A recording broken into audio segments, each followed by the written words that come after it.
এরপরে কি হলো ঠাম্মা? তারপর সেই কাঠের টুকরো দিয়ে কেউ কোনো বিগ্রহ তৈরি করতে পারছিল না। তাহলে দিদুন কিভাবে বিগ্রহ তৈরি হলো?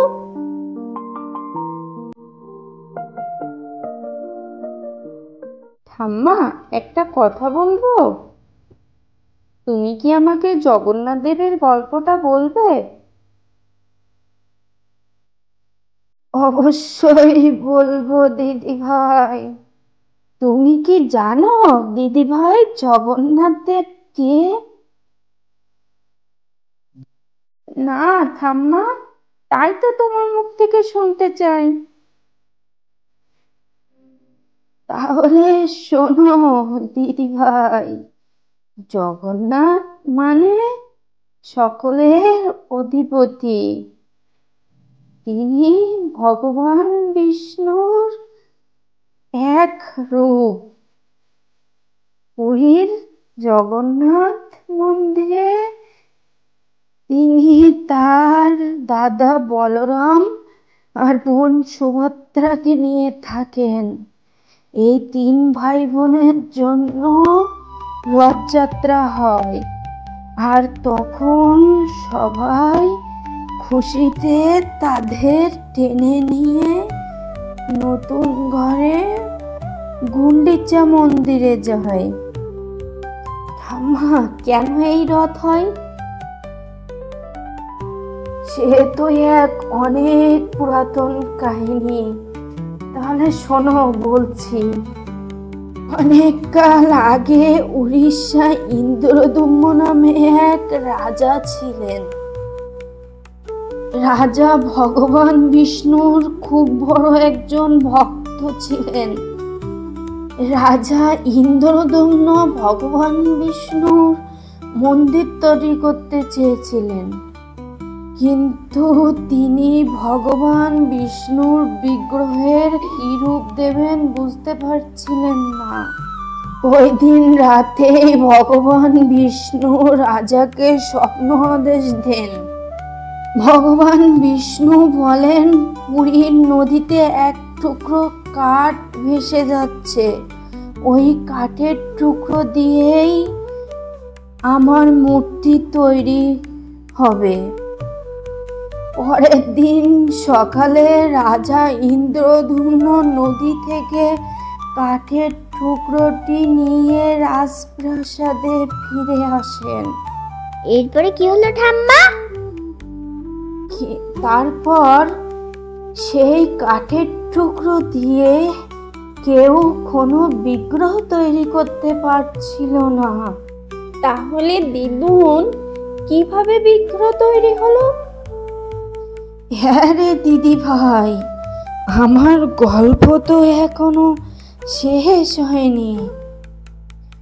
তারপর একদিন বিশ্বকর্মা দেব ভগবান বিষ্ণুর নির্দেশে রাজপ্রাসাদে গেলেন। এরপর বিশ্বকর্মা দেব বললেন, আমি জগন্নাথ দেবের বিগ্রহ তৈরি করে দেব, কিন্তু আমার কয়েকটি শর্ত আছে। বিশ্বকর্মা দেব রাজা ইন্দ্রদম্নকে বললেন, আমি একটি বদ্ধ ঘরে বসে বিগ্রহের কাজ করব, আমাকে ডাকা যাবে না। বিগ্রহের কাজ শেষ হলে আমি নিজে থেকে বের হয়ে আসব, এটি আমার শর্ত। রাজা বিশ্বকর্মা দেবের এই শর্ত মেনে নিয়েছিলেন। এরপর বিশ্বকর্মা তার বিগ্রহ তৈরির কাজ শুরু করেন। একটা ঘরের দরজা বন্ধ করে সে বিগ্রহের কাজ করতে থাকেন। এরপর রানী রাজার উপর রেগে গিয়ে বললেন, আপনি কিছু না জেনে শুনেই বিগ্রহ তৈরি করার দায়িত্ব তাকে দিয়ে দিলেন। তারপর রাজা বলেন, তিনি তো আমার ধারে এসে এই বিগ্রহ তৈরির কাজ করতে চেয়েছেন, আমি তাকে কি করে ফেরত দিব? তারপর 2 সপ্তাহ কেটে গেল। বিশ্বকর্মা ঘরের দরজাও খুললেন না, কোনো সাড়া শব্দও দিলেন না। তখন রাজা ইন্দ্রদ্যুম্ন চিন্তায় পড়ে গেলেন। তিনি আর রানী মিলে দুজনে দরজা ভাঙার সিদ্ধান্ত নিলেন। তারা ভিতরে যেয়ে দেখলেন বিশ্বকর্মা কোথাও নেই, রয়েছে শুধু জগন্নাথ দেবের অসম্পূর্ণ মূর্তি। ঠাম্মা, এরপরে কি হলো? সেদিন রাতে এই জগন্নাথ দেব রাজা ইন্দ্রদ্যুম্নকে বললেন, আমি যে রূপেই আছি সেই রূপেই পূজিত হব, তুই আমাকে এই রূপেই মন্দিরে প্রতিষ্ঠিত কর। তারপর রাজা ইন্দ্রদ্যুম্ন জগন্নাথ দেবের বিগ্রহ প্রতিষ্ঠা করলেন।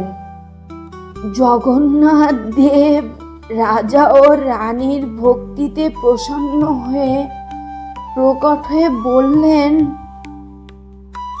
জগন্নাথ দেব রাজাকে বললেন, হে রাজন, আমরা তোমার ভক্তিতে প্রসন্ন হয়েছি, তুমি কি বর চাও? রাজা 3টি বর চেয়ে নিলেন।